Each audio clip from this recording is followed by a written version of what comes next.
And all right, we will go ahead and get started. Good evening, everyone.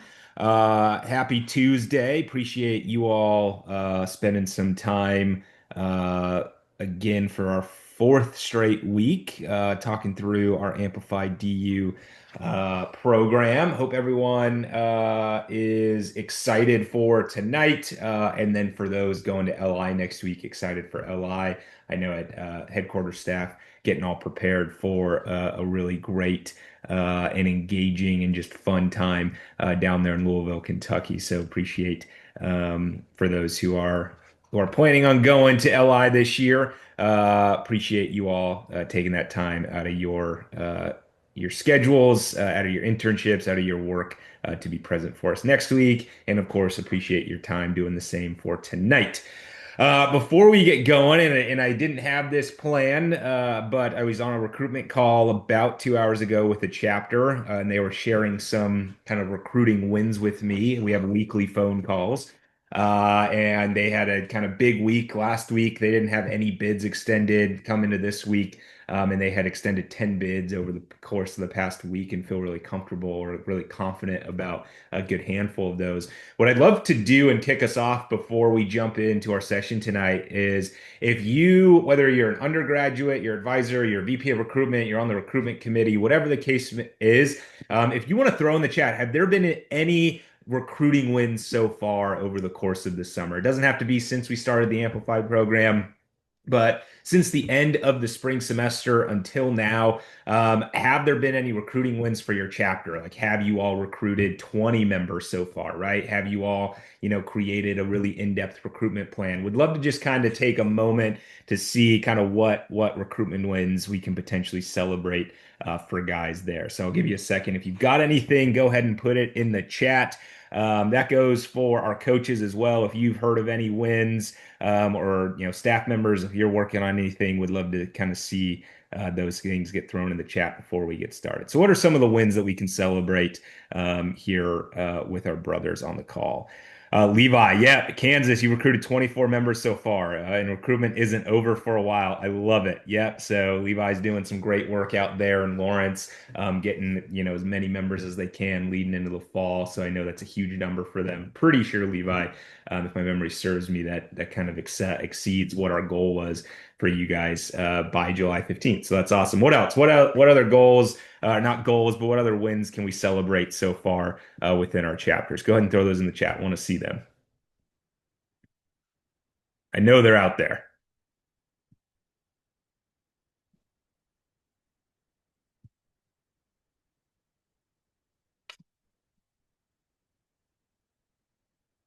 All right, I'll share a quick win on the IHQ side. We've got two big expansions coming up that we're really excited for and preparing for, both at Carnegie Mellon and Kent State. And we've had some really great phone calls with both alumni bases, or have phone calls set up with some alumni bases. So really excited for that, and just getting outreach out to potential new members. Asher, we created a Facebook group and sent around and have 80 PNMs join. That's awesome. Yep. So you're getting the word out. You're starting to get PNMs interested. Definitely love to see that there. I know one chapter that I'm working with, we're working on creating a virtual info session. We got that all set up for them via Zoom, and he's starting to send out some information there. And he's starting to get some good responses. So that's another big win on that front there. So appreciate, guys, kind of a couple guys sharing. I want to continue. If you think of any other kind of win that's been happening this summer for you so far, please feel free to throw that in the chat. Just had this idea kind of come to mind that, hey, we're 4 weeks into this Amplify program. Let's start talking about some of the things that are really going well for us as we continue to think about moving forward and kind of building off that momentum. Obviously, some good work out there that's happening, and want to continue to build off that as we move forward. So for tonight's Amplify and for our 45 minutes to an hour together, we're going to focus on membership selection criteria. So this is an incredibly important aspect to our entire recruitment process and our entire recruitment plan. You'll see this in the recruitment template and the recruitment plan template that you should be working on. That's due August 8th. Emailed to me, but we're talking about membership selection criteria. So we've talked about How do we reach out to PNMs? How do we potentially find PNMs? We've talked about how do we successfully engage with potential new members. Now we need to start thinking about what are we looking for in a potential new member? What are the criteria? How are we selecting folks? And are we having the right conversations within our recruitment team, within our recruitment committee, within our chapter, and then ultimately with our PNMs to ensure that we are finding the quality individual that we want to join our chapter coming up this year, specifically if we look short term this fall as we head into August.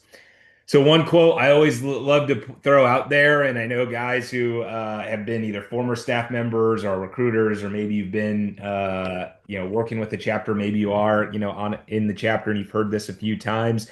It's this quote of saying, "Yeah, he's a super chill and cool guy. I like his vibe," and I throw this in there because I think that this is a great kind of starting point to start the conversation on why we need to identify what our selection criteria is. So a lot of the times we will ask or I'll ask, hey, why did this specific individual, in this case, like, I'm going to pick on a recruitment coach, Josh here. Why is Josh a really good individual? Why should he receive a bid into the Oregon chapter of Delta Upsilon, right? And Trey, says, hey, Hayden, like I think you should get a bid because he's a super chill and cool guy, and I like his vibe. Right. And that's awesome, right? We want guys who are cool. We want guys who have a good vibe. We want guys who mesh with the chapter really well. And we'll talk more about that of being part of the selection criteria. But that can't be the reason why we are extending bids to anyone or the sole reason why we are extending bids to anyone. As I was talking to the same chapter I mentioned earlier, who's, starting to extend those bids over the course of the past week. I had mentioned there's a lot of super chill guys who have good vibes on your campus or on all of our campuses. We need to go a step further in really understanding out of those individuals who meets our criteria that's going to push Delta Upsilon forward on this campus and in our organization. And so I bring this kind of quote up to begin to really start the conversation on why is selection criteria important? Because what it does ultimately is it's going to allow for us to not only find the number of individuals, but also the type and quality, high quality individual that we are wanting to join our chapter. That's going to allow for us to continue to grow positively. That's going to allow for us to be a presence on our campus and really going to allow for us to be the best Delta Upsilon chapter on our respective campuses. So, with that being said, I'm going to allow for you all and challenge you all to think about as we go through this, what is the criteria that my chapter is having for potential new members as they go through recruitment? And ultimately, if you are the VP of recruitment and somebody says, why should we give this individual a bid into our chapter? And the only reason they have is what you're seeing on your screen. He's a super chill and cool guy. I like his vibe. We have to go a step further and you have to challenge and say, great, what's one or two other things that this person has that they should be receiving a bid? So it's a challenge piece as well. I'm going to challenge you all to really think through what that looks like specifically for your chapter. So ultimately, we ask this question, why do we need to have membership selection criteria? Why can't we just go off of vibes and this guy being chill and cool? Well, it does really three big things for us. First, it creates a focus during the recruitment process. It creates a focus for the committee and it creates a focus for the chapter. If we don't have selection criteria, we don't know what we're looking for. We don't know what questions to ask. We don't know what specific or potential concerns or red flags that might get brought up in conversation. We also may have difference of opinions or different focuses. The recruitment committee might be looking for one thing, chapter members might be looking for something else, and it will create tension and conflict because you're looking for different individuals. When we have selection criteria that is very specifically identified and communicated, which we'll talk about here later on tonight, we have more of a focus. We understand what we're looking for, why we're looking for it, and we're able to have more intentional and strategic conversations about certain PNMs, and then address any concerns through the process that we might have about whether or not a PNM fits a certain criteria point or is deserving of receiving a bid into our organization.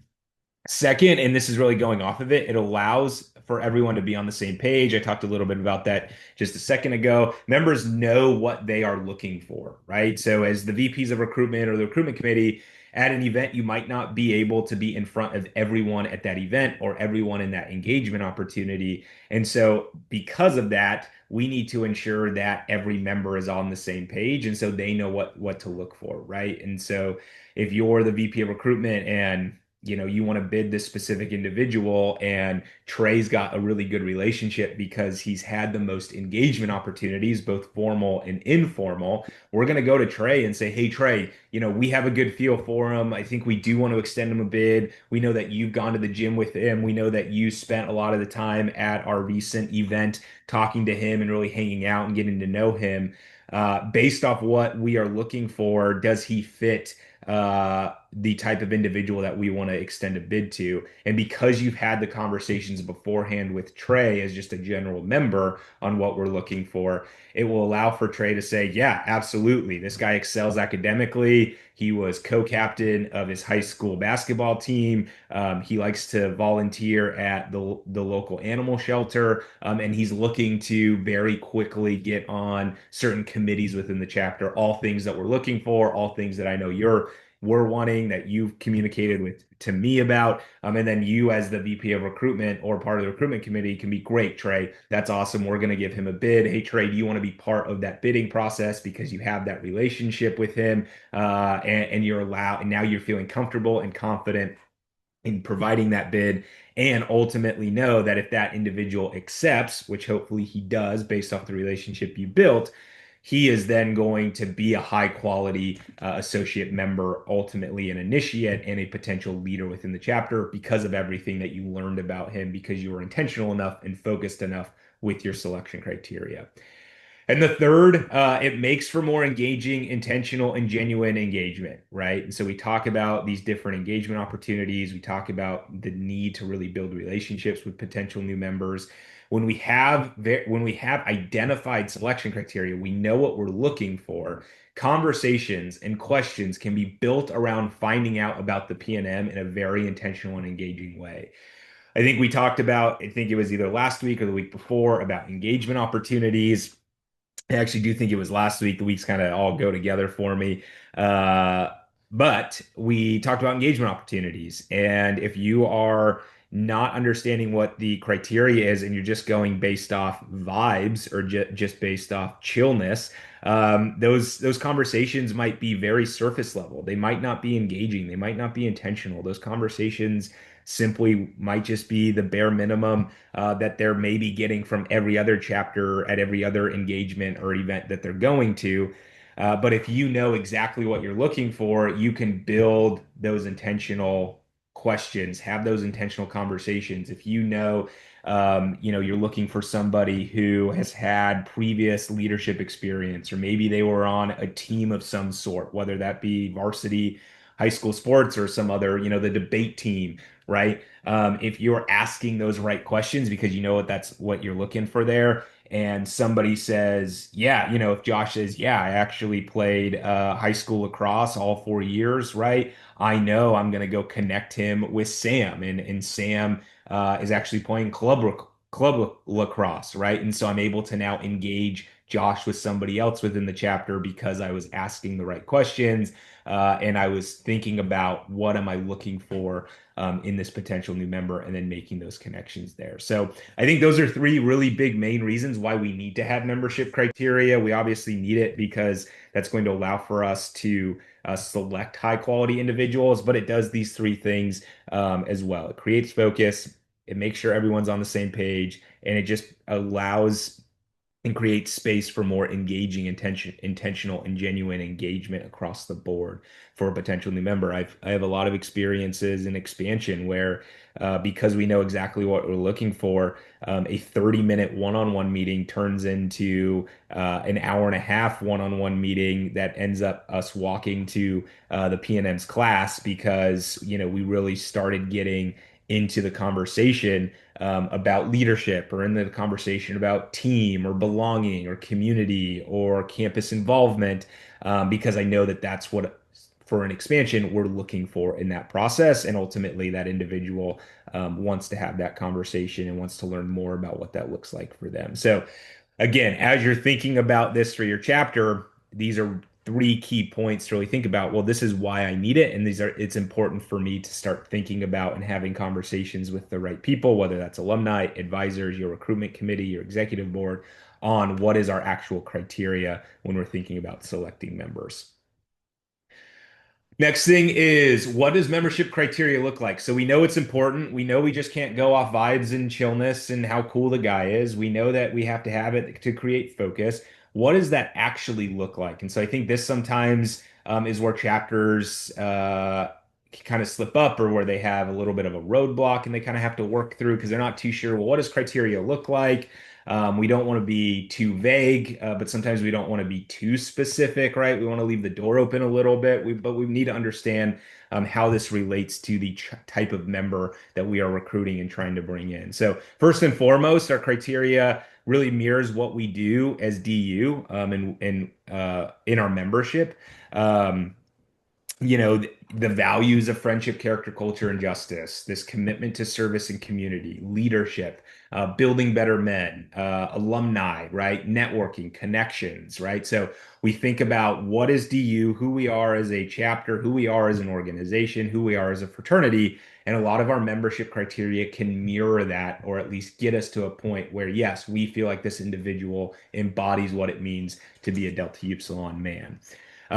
Second, it focuses on tangible, merit-based aspects of a potential new member. So this includes academics, it includes involvement, it includes the PNM's desire to join, right? So if like a PNM has no desire in joining the organization, that's part of the criteria, right? Like if somebody's not excited about the opportunity to join DU, then we may have to think about whether or not that individual should receive a bid, right? But we also can be very tangible. Is this person excelling academically? Is this person involved or wanting to, or has the potential to be involved, right?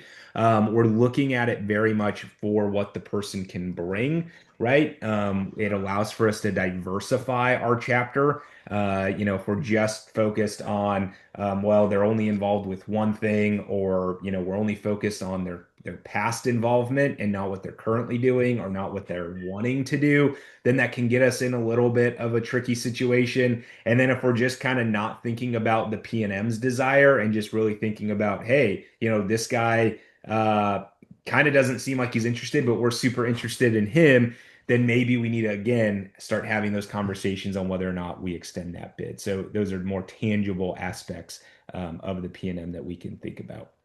And it helps the PNM understand what to expect if they were to become a member. So, if a PNM is kind of, asking that, what are you looking for? What type of member are you looking for? The criteria allows for us to tell them exactly what we are looking for. We're looking for somebody who's excelling in the classroom, who wants to be involved, who wants to connect, who wants to network and, find an internship and find a job through the network that we have.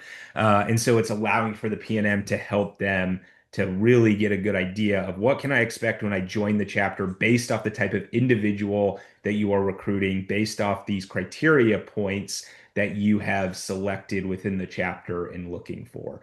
It also helps them kind of share, hey, if I know that you want somebody who is involved in the community, right, or who has a high value on philanthropy and service, I can share now, right? As a PNM, I can think about, hey, I'm really interested in DU. I want them to know about my work back home at the local soup kitchen or whatever it might be, right? Or every Saturday with my church, I did something, right? And so it allows again for the PNM then to understand, okay, what can I more share about myself if I understand what this criteria looks like there.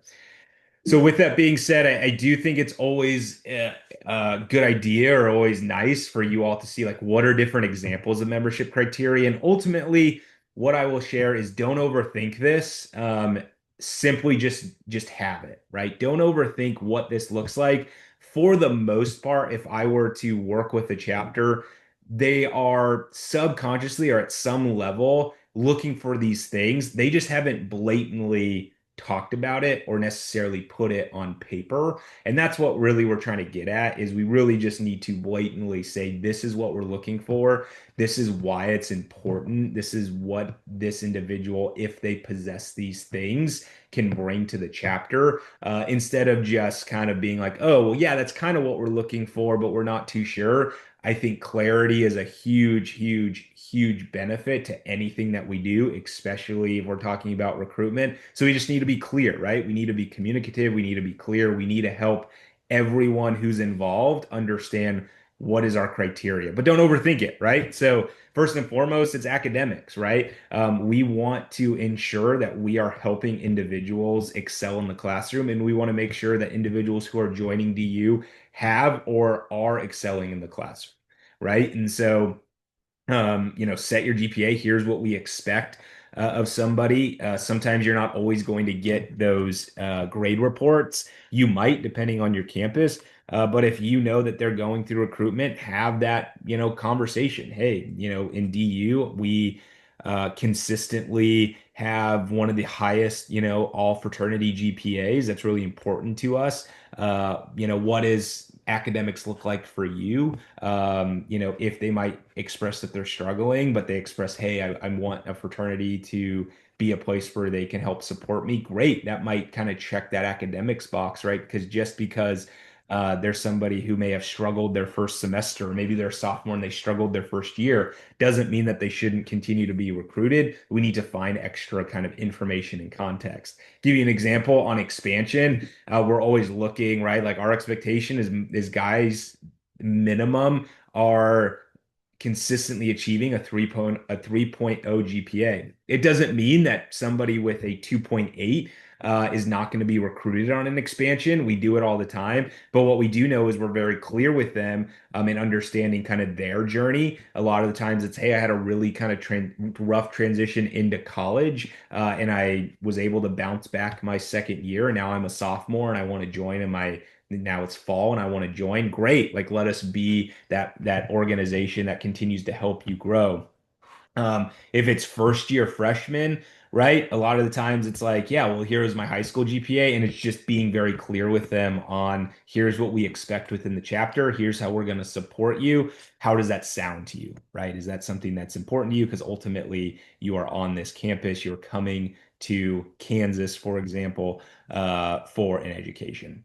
Another example would be current or previous leadership experience. So, were they leaders within a club or organization? Are they current leaders within a club or organization? Were they leaders, on a sports team? Were they captain, co-captain, whatever the case may be? That leadership experience is going to be a piece for some chapters. I know a lot of chapters are looking for that, right? Because you want those eventual leaders to be on the executive board, on the executive committee to potentially, be the next VP of recruitment. So that current or previous leadership experience is really important. And what I will add to this is potential or a desire for leadership experience. So plenty of times in my experience recruiting, and I know for others, it's they really didn't have leadership experience for whatever reason, right? Not everyone's necessarily going to have it, but they express a desire, right? They want to join a fraternity that's going to provide them opportunity to potentially become a leader. Great. You're expressing this desire. While you may not have had it before, that's something that we can provide. Definitely something that we want to say, yes, that kind of checks that box there. Same thing, current or previous team experience. So, sports teams, debate teams. Maybe it is, they're at a rec league team, whatever the case may be. We understand it's important part of a fraternal experience is kind of that belonging, brotherhood, team aspect of everything. So if they have that previous team experience, that's really helpful, right? It doesn't mean if they didn't that they're automatically disqualified. It just simply means that, we want to talk to them more about what this experience is going to look like. But a team experience is a criteria piece that you all may decide, yeah, that's really important to us moving forward. Community service involvement. We want to make sure that they're serving the community, a desire to take on more leadership, service, and philanthropy. So if somebody's sitting there, and again, an expansion, this is huge. We have first year students, we even have second year students who are saying, I just want to do more.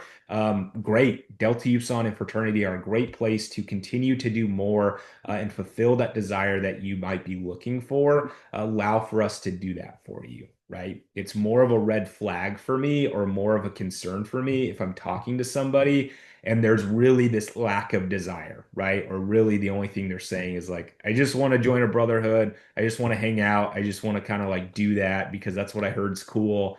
My uncle did it when he was in school, and that was about it, right? I would have more concern there than somebody saying like, I haven't had much leadership experience, but I want to get more involved. I want to do more service. I love kind of the aspect of like Greek life philanthropy or whatnot. That one I'm going to be more prone to thinking about, okay, he should receive a bid. Not that the other guy shouldn't, but he's kind of checking that desire box, and maybe we need to have more conversations with this other individual whose expression of wanting to join a fraternity might just look a little bit different. Let's kind of explore that a little bit more. Um, Another example is connect with members, but does not need to be every member. I have worked with chapters where I've had to have conversations with them to say, hey, just because a potential new member does not meet every one of the 45 members within your chapter does not mean that he should not receive a bid.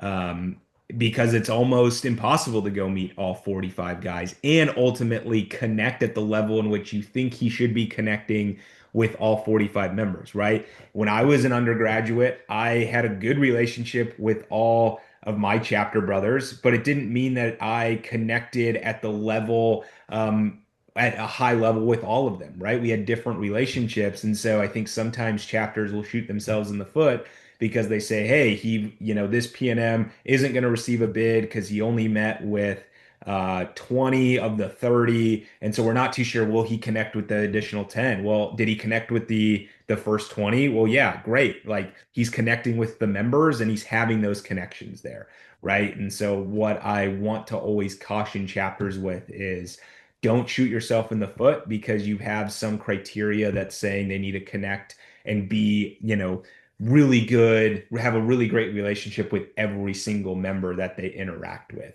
right? That sometimes can harm somebody or the progression and momentum of recruitment if that's the case. But ultimately, overall, is this individual connecting with members? Do guys, for the most part, like this individual, right? Can you all see him be a part of the organization? If your answer is yes, and this is part of the yeah, he's cool, he's chill, he's got a good vibe, he connects with the members. That's a criteria point, right? Like that's not the only one we need to go off of. But it does play a part into thinking about how we select our members and who receives the bid. Next one, pretty self-explanatory. No to little conduct issues. I say little conduct issues because we're all human, right? And people can kind of mess up. And so if an individual is talking about, hey, yeah, I had this, minor conduct issue, my first week in school for whatever reason, is forthcoming about it, is open about it. Other than that, things are checking off. Great. Like let's have that conversation around, hey, that behavior is unacceptable. We set ourselves to a high standard, but just because you had this little mishap for whatever reason. Now, obviously, if it's bigger, right, then clearly that's a red flag and clearly that might be a deal breaker, but we need to think about that as well. But again, pretty self-explanatory in kind of the conduct issue piece. And then the last one, respectful to all. I think this is one that I constantly talk about with members in a good way. That one of the first thing that chapters will tell me is, hey, we want this guy to be respectful to both members, non-members, men, women, members, partners, whomever they might be. That's a huge part of ensuring that we are creating the right fraternity on campus. So definitely a good criteria point, and you will kind of sniff that out based off the relationship, based off the interactions of what's happening there. Moving forward, some additional kind of key points when we're thinking about membership selection criteria. First, you must have a way to track if PNM is meeting criteria. So whether this is in the note section of the DU portal or if you use Chapter Builder, there's a note section on each profile. If you have a names list that's like on a Google Doc or an Excel sheet, make sure maybe you have columns and you just kind of make notes or you check the box if you know that they are meeting the criteria. But we need a way to track this because if we're not tracking it, then we might be sitting in a meeting talking about whether or not we should give this guy a bid. And if we, don't remember, or you had a conversation with them last week, and then Trey had another conversation, and Nam had another conversation, then and we never really tracked it in any way, then we're going to forget some of that information. So make sure you have a way to track that criteria and whether or not they are meeting the criteria that you've set for them or set for recruitment. I think second point, they don't need to meet every criteria point, but enough for the recruitment team to feel confident in extending a bid. So if you have 5 to 6, 7 criteria points, and maybe they're all the criteria points we just talked about, and you can obviously in the examples, obviously there's more than just those ones. And if you have questions on whether or not a criteria that you've talked about makes sense, talk to your recruitment coach, reach out to me.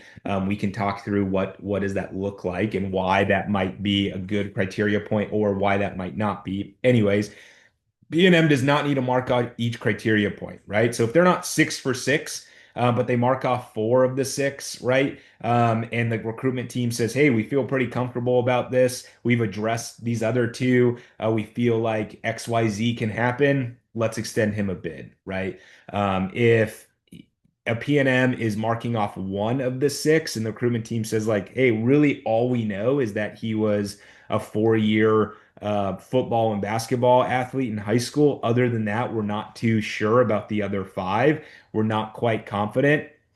Don't extend a bid at that moment, but continue to learn more and see if that individual is marking off the rest of them. If you get to the end and that individual and that P&M has had a lot of conversations and you ultimately are still at 1, 2, or 3 of the 6, that individual is probably not going to receive a bid unless the recruitment team, again, feels really confident based off the other criteria points that he didn't meet. So, just a point there. I think sometimes, again, chapters can shoot themselves in the foot because they say, hey, he didn't check all of the boxes. He checked 5 of the 6. And you're like, okay, well, what's the sixth one? Then we talk about it, and you're like, okay, well, is that something that can be addressed and or is that big of a deal when we're talking about this specific P&M? Do you all feel confident in this P&M? Let that be those deciding factors there, especially if they're fulfilling most of your criteria points. Uh, Third one, know when and to address concerns with P&Ms. So in this case, right, if there's a concern about conduct, if there's concern about academics, if there's concern about their kind of motives or desires, we need to know when and how to address concerns. Should be how to. Apologize for that. I read that just now, and I was like, that seemed weird, and it definitely was because it should say how to.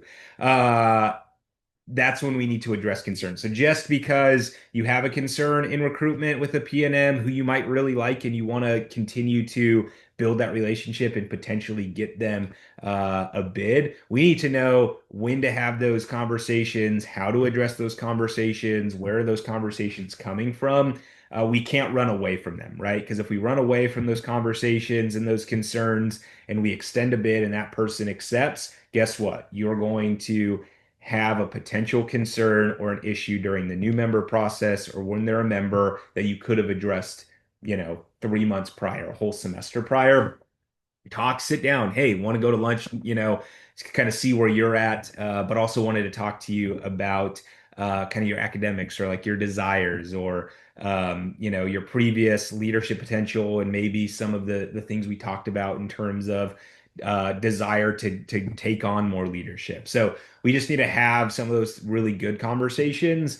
Again, if this is an area where you're like, hey, we have this P&M, we really like them, we're not too sure about this one specific area. Hayden, how do we address this? Let's hop on the phone. Give me a text. Happy to kind of talk through what that looks like. Reach out to your advisors, reach out to your alumni, reach out to your recruitment coach. Allow for us to be a resource for you, especially if you're not too sure how to address those specific concerns if you have them with the PNM.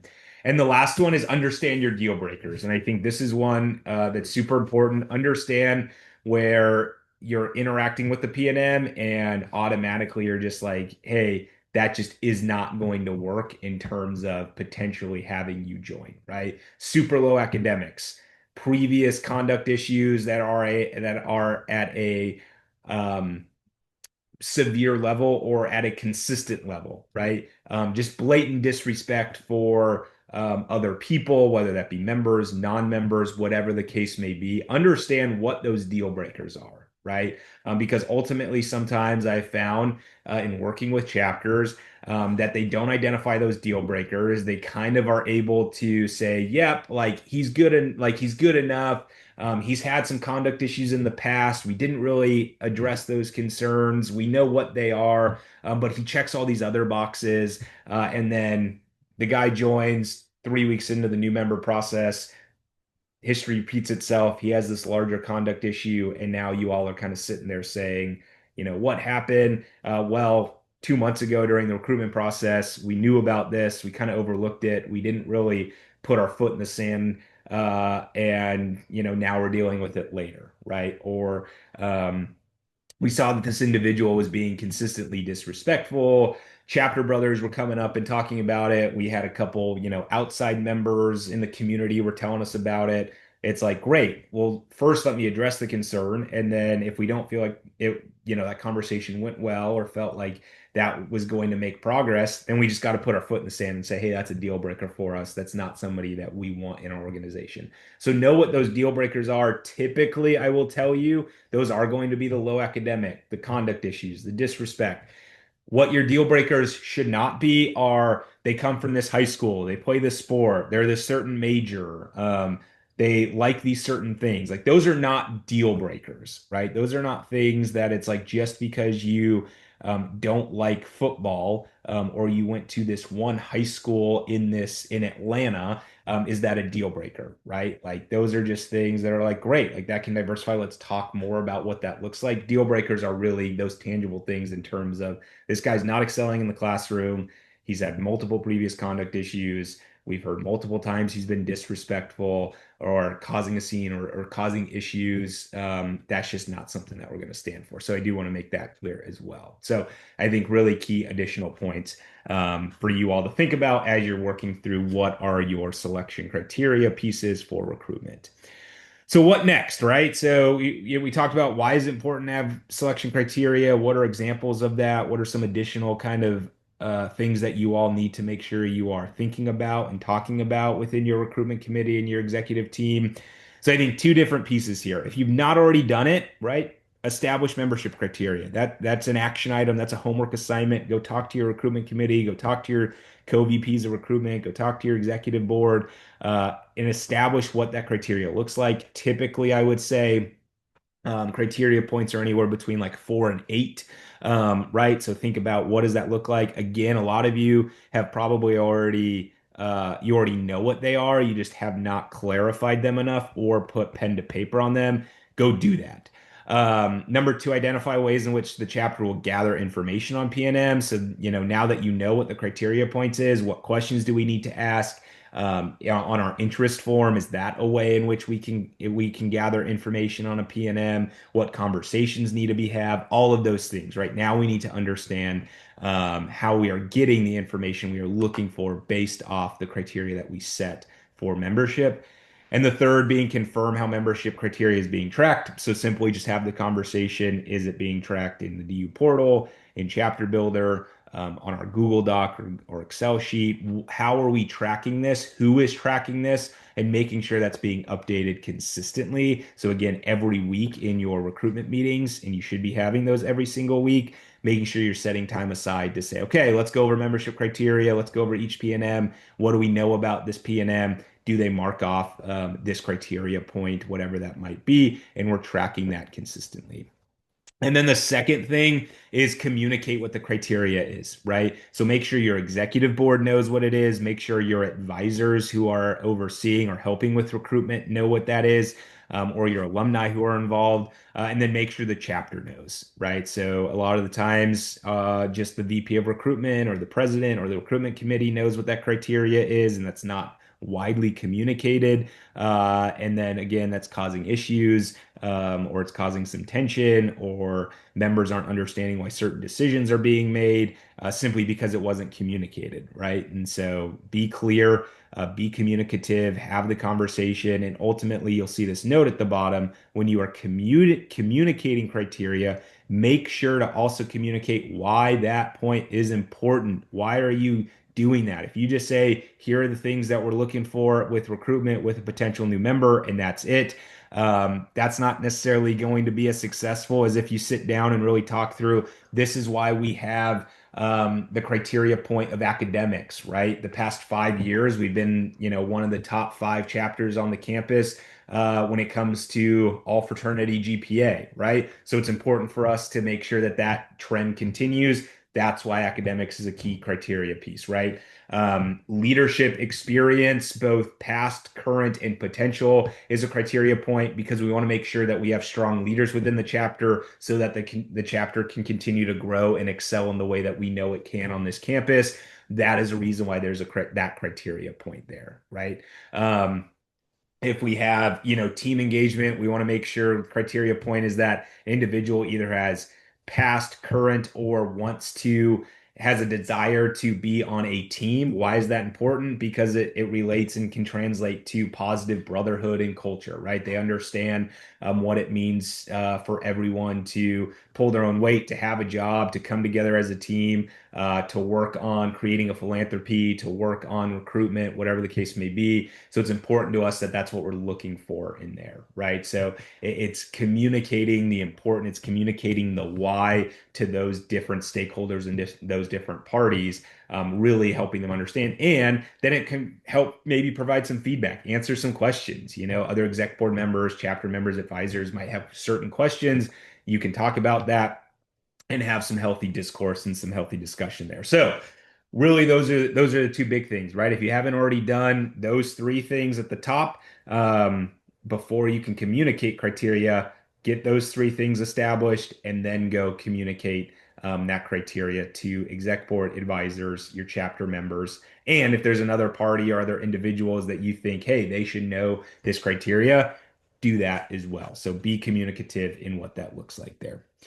So you all know the drill. At the end of every, I think, past at least two, is wanting to have you all create what that action item is for the week. And so I know you all have had some really good action items the previous sessions. So want to take a moment to give everyone the time to throw in the chat based off this webinar talking about membership selection criteria and any of the previous three webinars. What's an action item or multiple action items that you are going to work on this week, to again push recruitment forward for your chapter heading into the remainder of the summer and ultimately the fall. So go ahead and throw those in the chat. We'd love to see what some of those action items look like.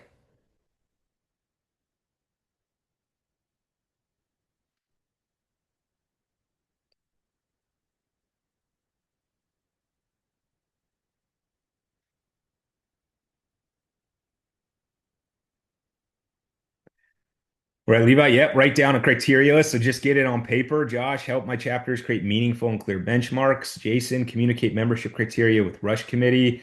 Get their ideas on some they would like to see or edit. Yep. So I think, Jason, that's great. Like, get some feedback on our criteria, right? So you may have an idea, but we want to make sure members are having that as well. Jack, yep, great action. I'm like, we just need to solidify what our membership criteria is. Jonathan or Johnny, develop membership criteria, agree upon exec board, and make sure you can grow our chapter on a consistent basis with all the same type of new members in mind. Exactly. Yep. So a lot of this is just like creating that criteria. Kathy, we have 8 volunteers willing to DM PNMs. Now we need to follow up and make sure it's happening. Yep. So you've got folks who are willing to actually do that. Now we just need to follow up. So taking some of that from previous sessions, love that. We'll continue to talk to my recruitment committee and finalize the criteria list, figure out what we need in the house and solidify a base. So Will, I love kind of that piece as well, is as you are having membership criteria discussions, take kind of a poll or kind of understand or kind of think about what is the chapter missing, right? What are things that we might need or might be looking for, and how can we potentially fit that in their criteria piece? I love that, Will. Appreciate you mentioning that. So yeah, I think ultimately, and then Isaac, we plan on getting some of our PNMs to attend some community service with us to see how they react in helping those in need. Yeah, I love that, right? Like, let's do, if we know that, service is a criteria piece and we want to make sure that they are engaged with that when they're in the chapter, having them come to some of those events is super important, super helpful. Austin, this week we're going to list of criteria for PNMs and start implementing chapter builder. Need to agree upon a direction for the chapter and what we could bring to achieve that goal. Absolutely, right? So a great action item, thinking about how do we agree upon what the direction of the chapter is going, what kind of PNM are we looking for, how are we using chapter builder, right? And then going off from there. So really appreciate kind of the feedback pieces there.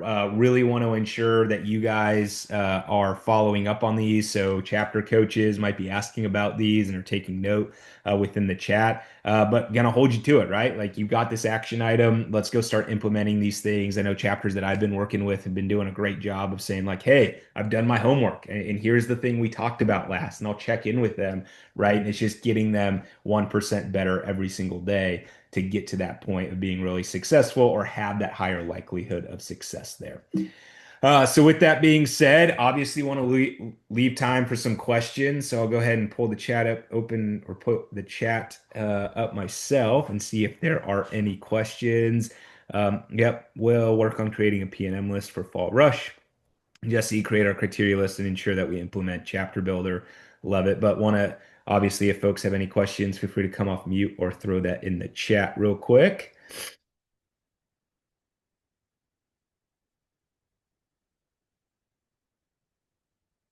All right. So seeing or hearing none, obviously, as always, if questions do come up or you need some sort of assistant, you can always reach out to myself. That's my info, both my email and my phone number. Never feel like you can't email me or shoot me a text and want to set up a call. Obviously, you got your recruitment coach, so make sure you're working with them. Hopefully, you've got a small group session either already happened or scheduled. I know my small group session is scheduled for tomorrow night, so really looking forward to some good conversation there with the groups I've been working with. But again, if anything comes up, feel free to shoot me an email, shoot me a text, reach out to your recruitment coach. Want to just, another heartfelt thank you and appreciation for showing up tonight and being present and sharing your action items and sharing your wins. Hopefully, over the course of the next 2 weeks, because we do have, the next 2 weeks off from actual webinars, you all are continuing to think about in planning, working on your recruitment plan, really start implementing a lot of these things that we talked about.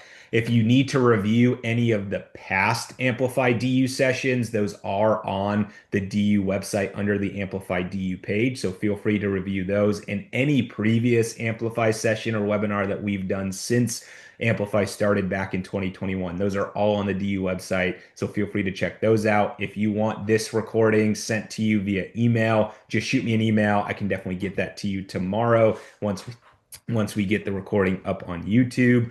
But other than that, I hope everyone has a great rest of your evening. If you're coming to LI, definitely say hi. Come to the recruitment symposium. Say hi to me. Let's have a conversation. Let's talk recruitment. Let's get excited. Let's continue to build off of all these great things we've been talking about. And let's go have a great 2025 fall and spring 2026 and go reach our recruitment goals and go grow the fraternity. So really appreciate it, guys. Hopefully everyone enjoys the rest of your night. And for those going to LI, looking forward to seeing you next week.